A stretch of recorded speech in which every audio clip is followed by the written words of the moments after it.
Assalamualaikum warahmatullahi wabarakatuh. Halo anak-anakku kelas 3 MI Tarbiyatus Syarifah. Apa kabarnya kalian hari ini? Semoga kalian tetap dalam lindungan Allah Subhanahu wa taala dan selalu diberikan Allah kesehatan serta semangat ya.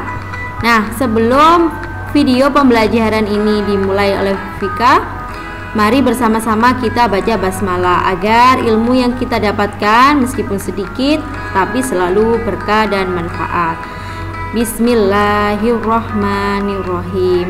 Nah, anak-anak, kali ini kita akan belajar tentang mata pelajaran akidah akhlak tema Asmaul Husna.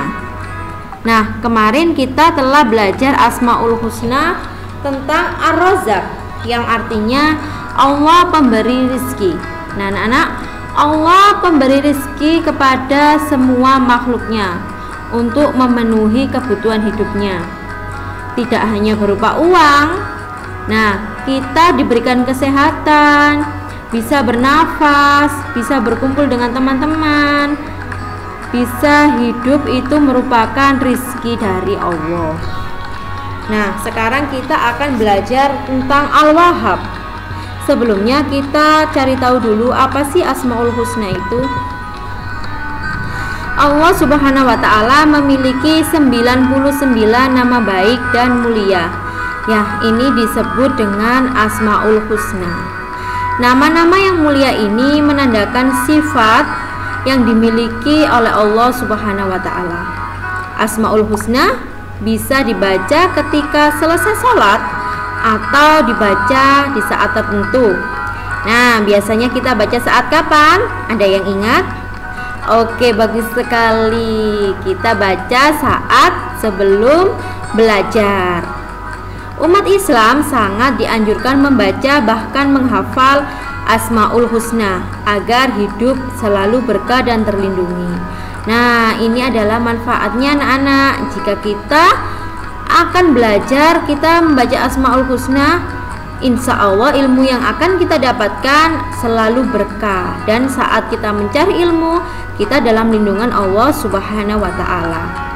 Selain mendapatkan pahala, kamu akan mendapatkan atau mengetahui kebesaran dan kekuasaan Allah Subhanahu wa ta'ala.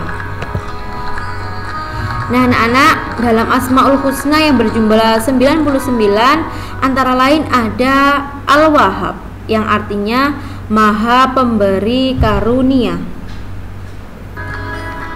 Allah adalah Al-Wahhab yang berarti Sang Maha Pemberi dan menurunkan rahmatnya kepada siapa saja sepanjang masa.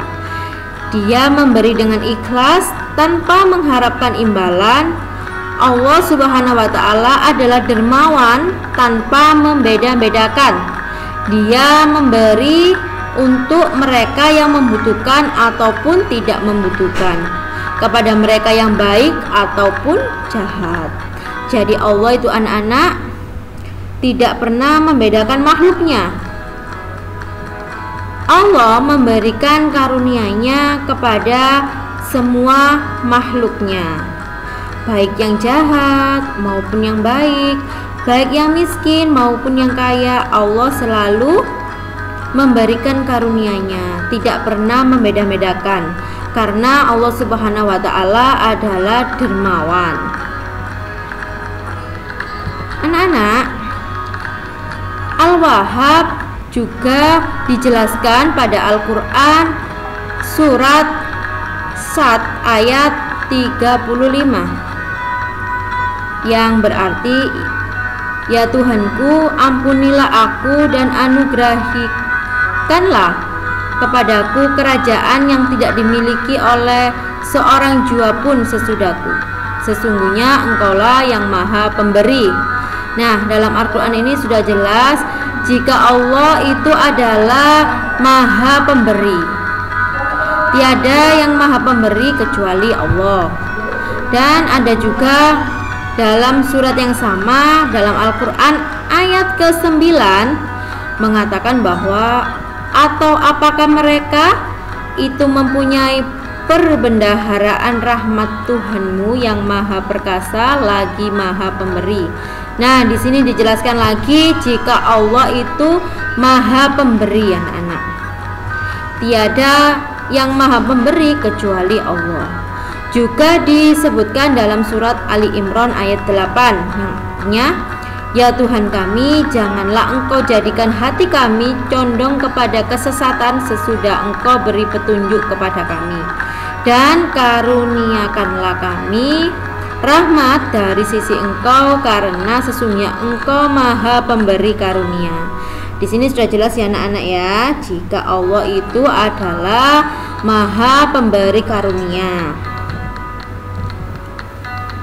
Selanjutnya, Allah Subhanahu wa Ta'ala yang telah mengkaruniakan kita kecukupan, kesehatan, kekuatan, dan kehidupan.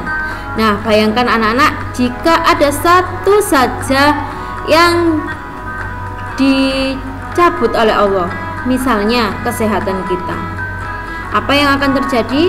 Nah, pasti kita tidak akan maksimal dalam menjalani hidup. Akhirnya kita tidak maksimal dalam beribadah. Tapi kita harus ingat lagi bahwa yang pemberi karunia kesehatan itu adalah Allah. Nah, Allah pula yang mengaruniakan kita kebahagiaan, keberhasilan, dan jalan mendapatkan rezeki dan keturunan baik laki-laki maupun perempuan. Maka jika kita sudah, contohnya kita sudah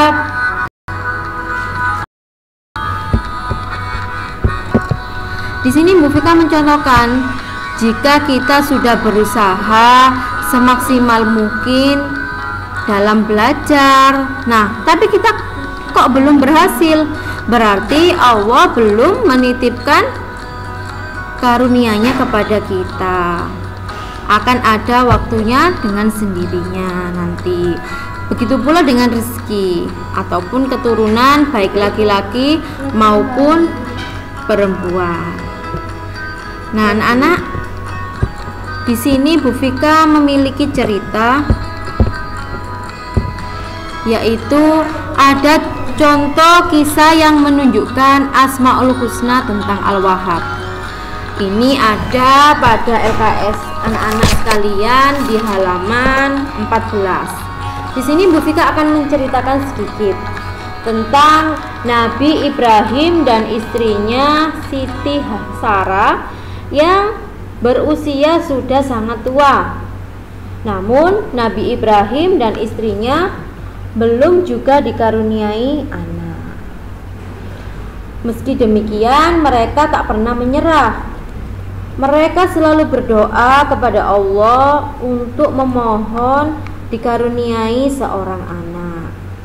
Nah, tidak beberapa lama kemudian, Allah yang Maha Pemberi mengabulkan doa mereka. Sungguh menakjubkan ya anak-anak ya, Siti Sarah dapat hamil. Siti Sarah hamil pada usia 90 tahun. Sudah sangat tua ya. Jika kita sekarang atau di sekitar kita umur 70 sudah meninggal. Tapi subhanallah, Siti Sarah usianya 90 tahun. Siti Sarah mengandung dan melahirkan seorang bayi laki-laki yang bernama Ishak. Kemudian Allah mengangkat Ishak menjadi seorang nabi. Bersama Nabi Ibrahim, Ishak berdakwah di daerah Kanaan dan Palestina. Allah memberikan seluruh karunia kepada semua makhluk ciptaannya. Allah memiliki kebaikan yang sangat melimpah, sehingga Allah memiliki nama indah yaitu Al-Wahhab, yaitu Maha Pemberi karunia. Nah, dari contoh ini anak-anak bisa kita simpulkan ya bahwa Allah itu Maha Pemberi karunia. Kepada siapa? Kepada siapapun, semua makhluknya. Nah, untuk hari ini materinya cukup sekian. Ada tugas sedikit dari Bu Fika, yaitu mengerjakan LKS halaman 14 sampai dengan 18, langsung di LKS saja. Sekian video pembelajaran dari Bu Fika, semoga bermanfaat. Wassalamualaikum warahmatullahi wabarakatuh.